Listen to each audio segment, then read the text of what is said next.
Welcome back. Well, now there are 9 days left to go until America votes on a new president. New polling out of North Carolina to share this morning. It shows Hillary Clinton is leading Donald Trump by 6 points in the key battleground state of North Carolina. I want to point out that this poll was taken before the new revelations about the FBI reopening its investigation into Hillary Clinton's emails. Joining me right now is the governor of North Carolina, Pat McCrory. And Governor, it is good to see you. Thank you so much for joining us this morning. Thanks for having me again, Maria. Thank you very much. First off, we just showed these polls. Give us a sense of what the people of North Carolina are looking for in their next commander-in-chief. Obviously, Hillary Clinton is in the lead here, 47% to 41% for North Carolina. What sense do you get from the people in terms of their priorities?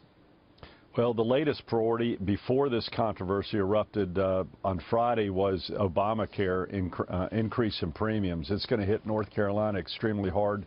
30 to 40% average increases in Obamacare accounts, and that's been taking over the news for the past 4 or 5 days. And many of us, including this governor, predicted that. And I wanted to challenge Obamacare, and I challenged it and joined those states that challenged Obamacare, which lost in the 4-4-1 decision.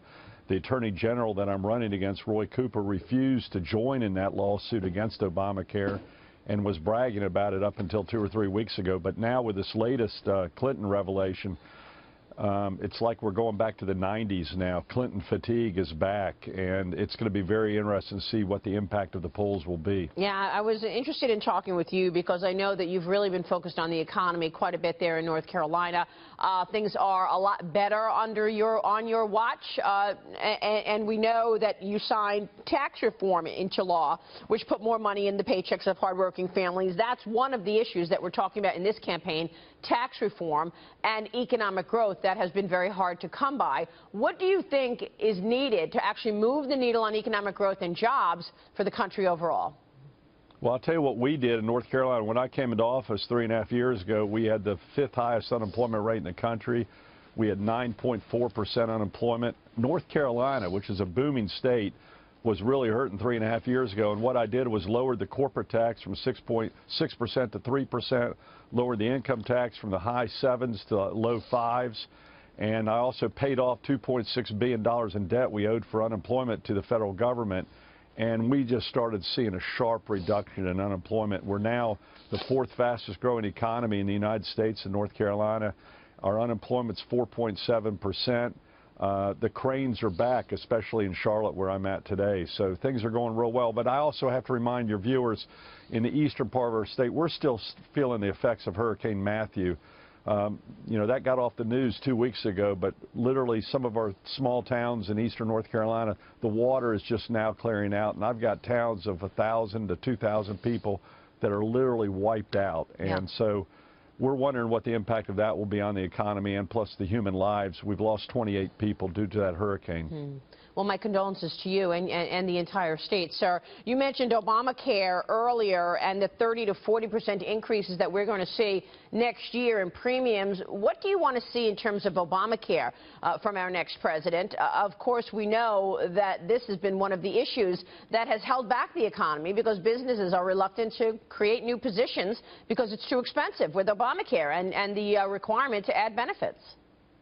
Well, the two biggest concerns that I've been expressing since I've been governor, and even when I was mayor of Charlotte when this started, was that I'm afraid, you know, the old way of getting insurance was through your companies, and I'm afraid you're going to have a lot more companies just drop their insurance, pay the penalty, and get out of the insurance business, which is make us more dependent on government and providing insurance, and that is a big concern of mine. The other thing is there's no provider competition anymore.